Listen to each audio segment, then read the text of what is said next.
Imagine this. You wake up one morning and for the first time in your life you realize something terrifying. Not that your dreams are too big, but that they've always been too small. And suddenly a question hits you. What if the only thing holding you back is the way you think?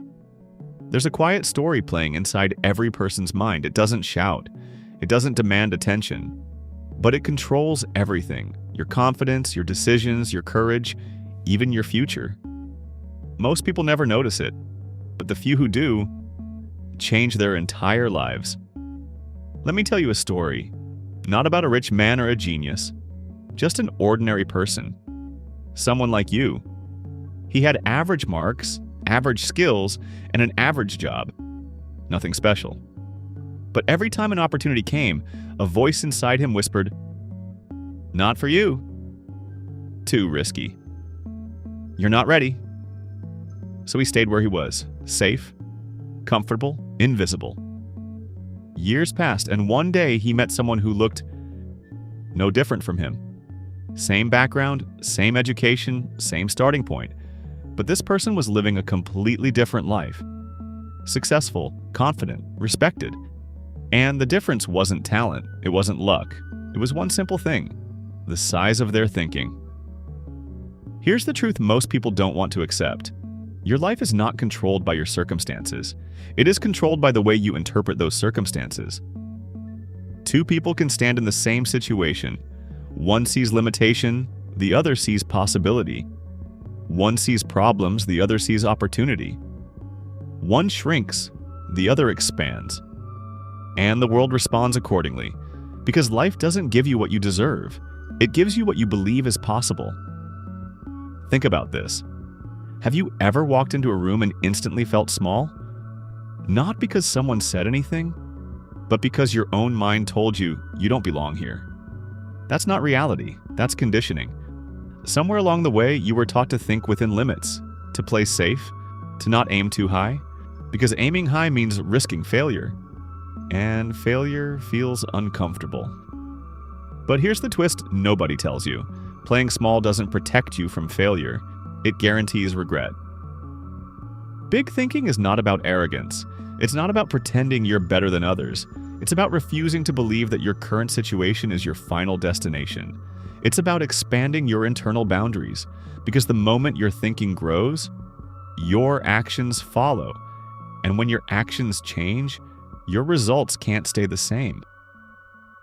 Let's break this down. Why do most people think small? Because small thinking feels safe.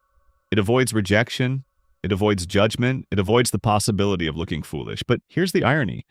The same fear that protects you from embarrassment also traps you in mediocrity. You don't grow, you don't explore, you don't become who you could be. And slowly, without even realizing it, you start settling. Now imagine a different approach. Imagine waking up and asking yourself, what would I do today if I wasn't afraid?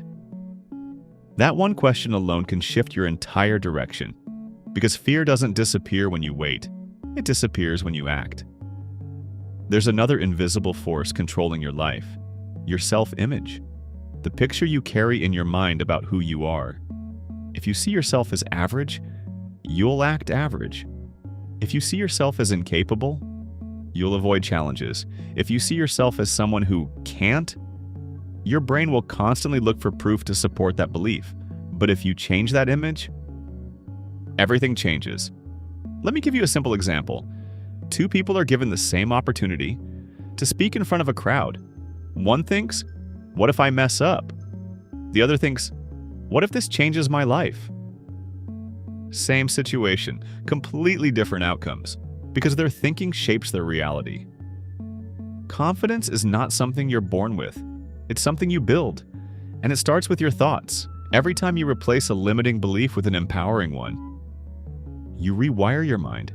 You slowly become the person you once thought you couldn't be. But here's where it gets deeper. Your environment plays a huge role.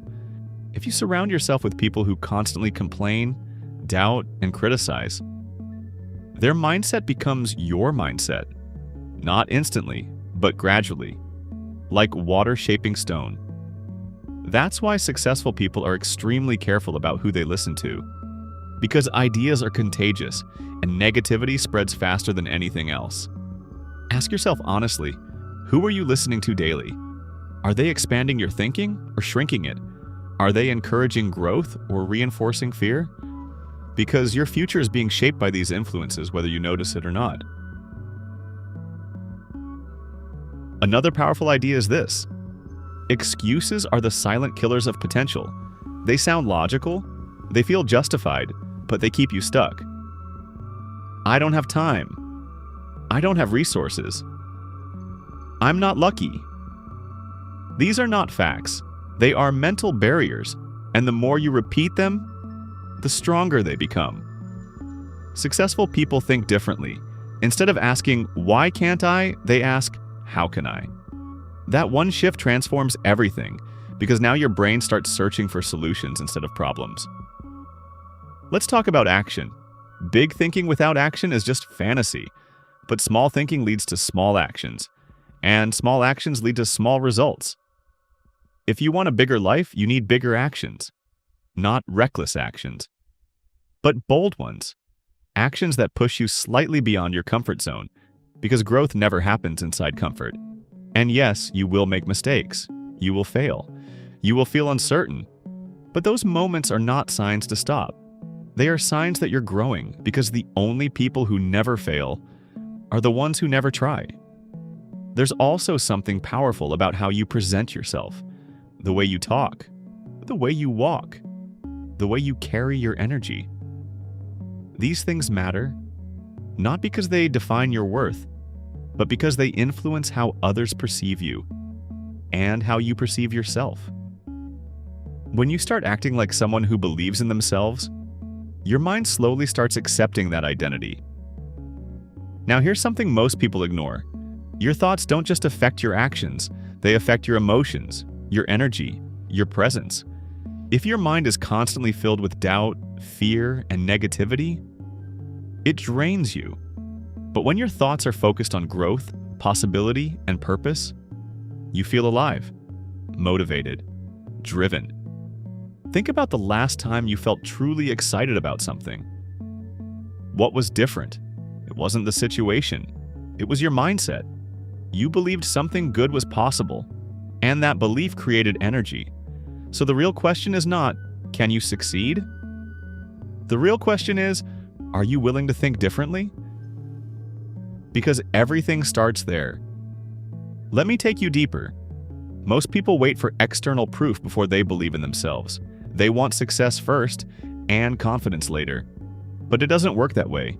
Confidence comes first. Belief comes first. Vision comes first. And then, reality follows. It's like planting a seed. You don't see results immediately, but you still water it, you still nurture it. Because you trust the process. Your thoughts are that seed, your actions are the water, and your results are the harvest. Now imagine if every day, instead of doubting yourself, you chose to believe in your potential, even if it felt uncomfortable, even if it felt unrealistic. Because here's the truth. Every big achievement once looked unrealistic, until someone believed in it enough to make it real. There's also a hidden danger in overthinking. When you analyze too much, you delay action. You create imaginary problems. You convince yourself not to start. But clarity doesn't come from thinking. It comes from doing. The more you act, the clearer your path becomes. And finally, let's talk about vision. What do you actually want? Not what society expects, not what feels safe, but what truly excites you. Because if your goals don't excite you, you won't have the energy to pursue them. Close your eyes for a moment and imagine your ideal life. Where are you? What are you doing? Who are you becoming? That vision is not random. It's a glimpse of what's possible, but here's the catch. You don't reach that life by wishing. You reach it by becoming the person who can create it, and that transformation starts in your mind. So the next time doubt creeps in, pause and ask yourself, is this thought helping me or holding me back? Because you have more control than you think. And remember this, Your mind is like a lens. If you keep it small, the world looks limited. But if you expand it, suddenly possibilities appear everywhere. The difference between an ordinary life and an extraordinary one is not talent, not luck, not background. It's the courage to think bigger, to believe more, to act despite fear. So don't shrink your dreams to fit your current reality. Expand your thinking until your reality catches up with your dreams. Because one day, you will look back at your life and you'll either say, I played it safe, or I went for it. And that choice is being made right now, inside your mind. Or